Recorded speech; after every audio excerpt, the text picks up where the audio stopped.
to tell you all about the project, all about Vision Chain, and AI first, quantum ready, blockchain layer 2. So ladies and gentlemen, please give it up to Viswanadh Akela.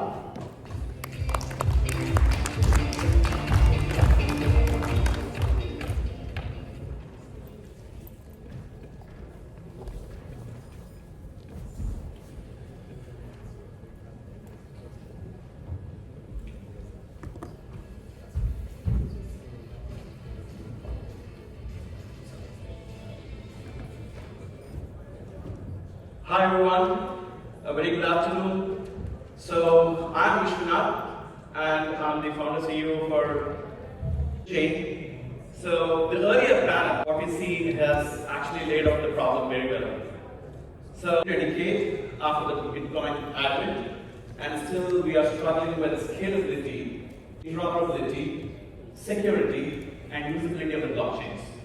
So blockchain is a great technology architecture. Why the adoption is less, why there are different challenges, why the token system has actually improved, why not the other areas have drastically or radically implemented, right? So there are innate problems with the blockchains, right? So that's why we have now layer 2s, we have a lot of layer 1s, we have quite a lot of application stack that is actually building up. So these are the concerns. One is the interoperability.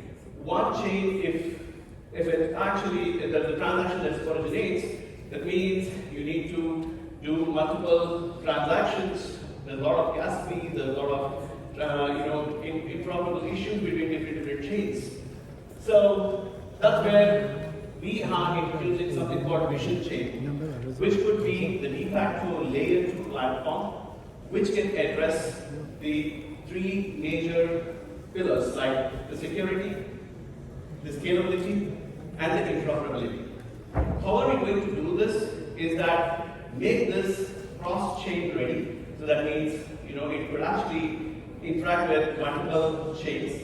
The second aspect of it is cross-chain rollup. So also the rollups which we have also are cross-chain compatible. So this gives us a new way or new definition how layer 2 functions.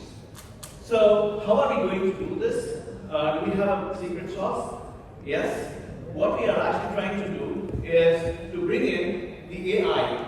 So that's where the convergence of AI and blockchain is coming into the picture, where we are making all the wallets intent-centric. Why we have to do the intent-centric? Because as an end user, I just want to do the transaction.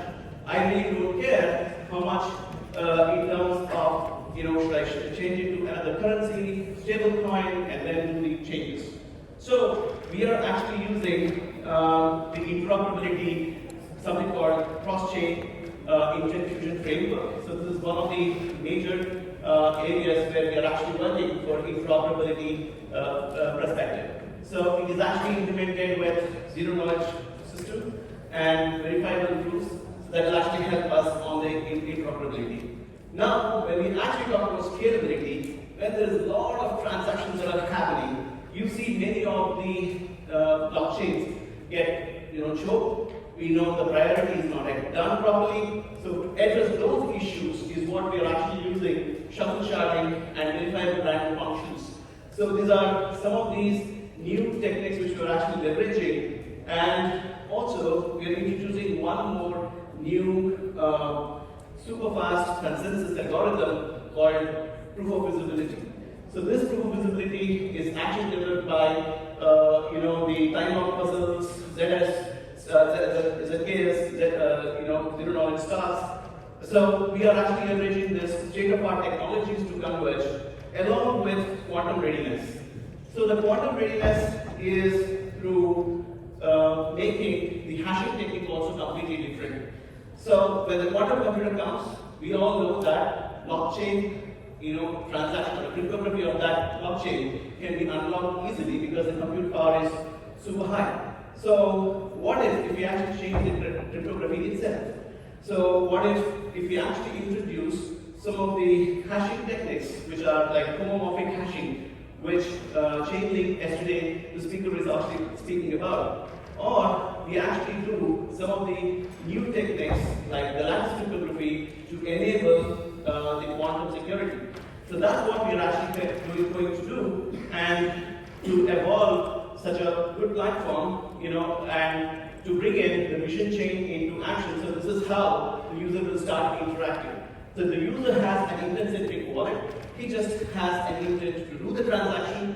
So it doesn't matter whether it's on Solana, whether it is on Ethereum, whether it is on any of the layer 1 blockchain or even layer 2 blockchains.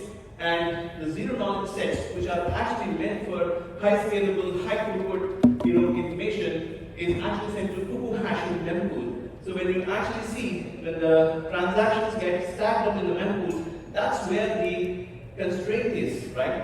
So this new technique, which we are actually using, helps us to mitigate the choking problem. The scalability issue can be easily be addressed.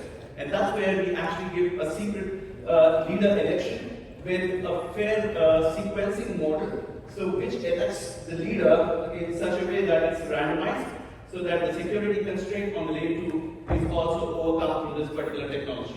So we use proof of visibility with time lock puzzles and ephemeral state sharding techniques, and we use Merkle trees, which are much more space efficient than your conventional Merkle trees. So this gives a complete high-level view of the working of a vision chain, which will be redefinition of any layer 2 solution. Maybe this can become, our vision is to become the de facto layer 2 solution for all your layer 1 problems. So that's how we are architecting, and that's the technology, how it actually works. Happy to actually take any questions around that. I'm available off-chain, not on-chain, on the ramp. And then we run our business model with protocol licensing and token ecosystem. And our major ecosystem drivers are definitely the people who are actually going to build applications or DApps, decentralized applications on top of it.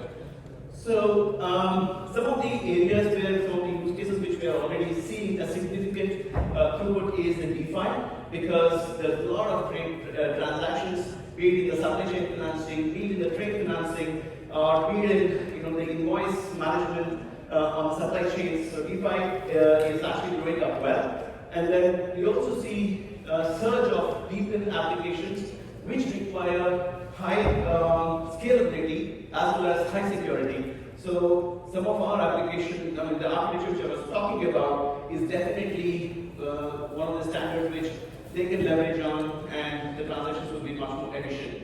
So this is our approach in terms of the roadmap which we have for launching our token ecosystem. We will be live in a month, and we are also launching a testnet for you to experiment on how AI and blockchain and quantum will come together. So we look forward for the developer ecosystem to be an integral element for playing around, give us the feedback. We would be happy to really look at and make this as a de facto solution for all your blockchain problems, be it interoperability, scalability, or security. So you can actually reach us on the Telegram. So the white paper is out. We look forward for some of the questions. Is it really possible? What you're talking is maybe a state of, an ideal state. So we would love to hear from you on feedback. I'm available off-chain, that means off the ramp, so we can actually have the conversation. And thanks a lot for hearing us today. So we look forward for a later vision for the vision chain. And thank you, everyone. Any questions? We have a minute left.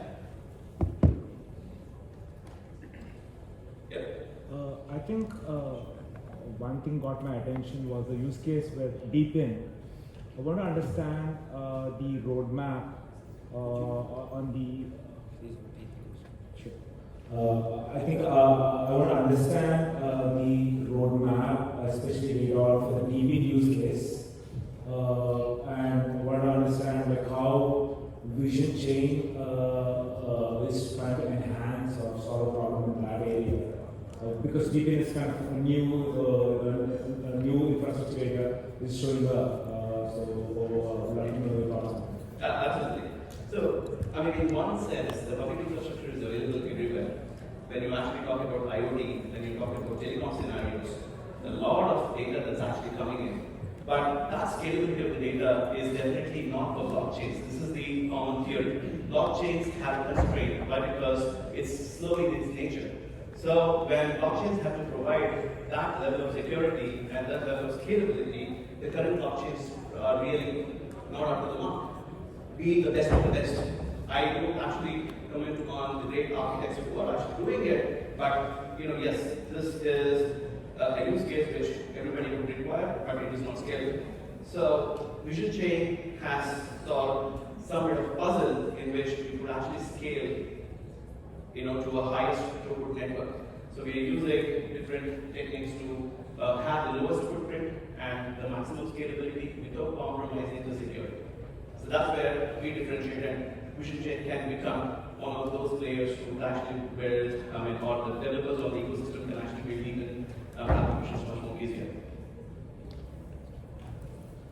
Perfect. Any other questions? Thanks a lot, and looking forward to have more conversations around this. Thank you very much.